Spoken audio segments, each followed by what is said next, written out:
ஜெய் ஸ்ரீராம். நாம் ஏழாவதாக பேச போகும் தலைப்பு தசரதர், ஸ்ரீராமர், பரதன், லக்ஷ்மணன் இவர்களுக்குள் உள்ள பாசம். முதலில் ஸ்ரீராமர் தசரதற்கிடையே உள்ள பாசம். ரிஷ்யசிருங்கர் முன்னிலையில் நடத்தப்பட்ட புத்திர காமேஷ்டி யாகத்தின் மூலம் பிறந்த நால்வர்களில் ஒருவரான ஸ்ரீராமர் தான் மன்னர் தசரதற்கு பிடித்தமான மகனாவார். ராமர் வில்லோடு நடக்கும் நடையை முன்னும் பின்னும் பார்த்து ரசிப்பவர் தசரதர். ஒரு முறை விஸ்வாமித்திரர் தான் நடத்தும் வேள்விக்கு உதவியாக ஸ்ரீராமரை அனுப்புமாறு கேட்க மன்னர் தசரதர் அதிர்ச்சி அடைந்து, நான் வேண்டுமானால் வருகிறேன், மகனை அனுப்ப இயலாது என்று கூற விஸ்வாமித்திரர் கோபம் கொள்ள குருகுல வசிஷ்டரும் தசரதரிடம் இவருடன் ஸ்ரீராமரை அனுப்பினால் நிறைய கற்றுக் கொடுப்பார், எனவே அனுப்பு என்று சொல்லுக்கு கட்டுப்பட்டு அனுப்ப மனமில்லாமல் ஸ்ரீராமரை அனுப்பினார் தசரதர். இந்நிகழ்வின் மூலம் தந்தையின் பாசம் வெளிப்படுகிறது.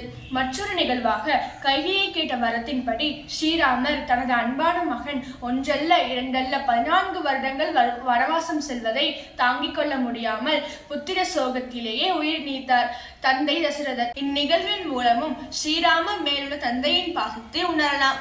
அடுத்ததாக ஸ்ரீராமர், லக்ஷ்மணர் இவர்களுக்கிடையே உள்ள பாசம். வனவாசம் கிளம்ப ராமர் வருவதற்கு முன்பே தவக்கோலத்துடன் லக்ஷ்மணர் நின்று கொண்டிருந்ததை பார்த்து ராமர், நீ பெற்றோருக்கு துணையாக இங்கேயே இரு என்று கூற, தாங்கள் இருக்கும் இடமே எனக்கும் சீதா பிராட்டியாருக்கும் அயோத்தி, மேலும் என்னை அயோத்தியிலேயே இரு என்று சொல்லும் வார்த்தைகள் தான் என்னை காயப்படுத்துகின்றன என்று கூற, எதுவும் பேசாமல் தம்பியின் பாசத்தை எண்ணி கண்ணீர் சிந்தி கிளம்ப தயாராகிறார் ராமர்.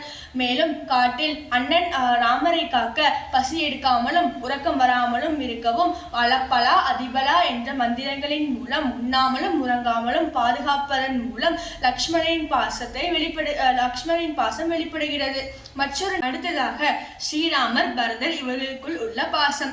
அன்னை கேட்ட வரத்தினால் அண்ணன் கானகம் சென்று விட்டார் என்ற செய்தியை கேட்டு அன்னையின் மேல் கோபமுற்று கானகம் சென்று ஸ்ரீராமரிடம் தாங்களே இந்த அரசாட்சியை ஏற்க வேண்டும் என்று கூற, இல்லை என்றால் நான் இப்பொழுது இங்கேயே உயிர் துறப்பேன் என்று பரதன் உரைக்க, ஸ்ரீராமரும் நான் வரும் வரை தந்தையின் சொல்படி நீ அரசாட்சி செய்ய வேண்டும் என்று கூற, அப்படி என்றால் தாங்களின் பாதுகையை எனக்கு தாருங்கள், அதை வைத்தே நான் ஆட்சி செய்ய புரிவேன் என்று கூறி, மேலும் 14 ஆண்டுகள் முடித்து தாங்கள் அயோத்தி வர ஒரு நாள் தாமதமானாலும் நான் உயிர் மாய்த்துக் கொள்வேன் என்று கூறி கண்ணீருடன் விடைபெற்று அண்ணனின் பாதுகையை வைத்து அரசாட்சி புரிகிறார் பரதன். இந்நிகழ்வின் மூலம் ஸ்ரீராமர், பரதர் இவர்களுக்கிடையே உள்ள பாசத்தை உணரலாம்.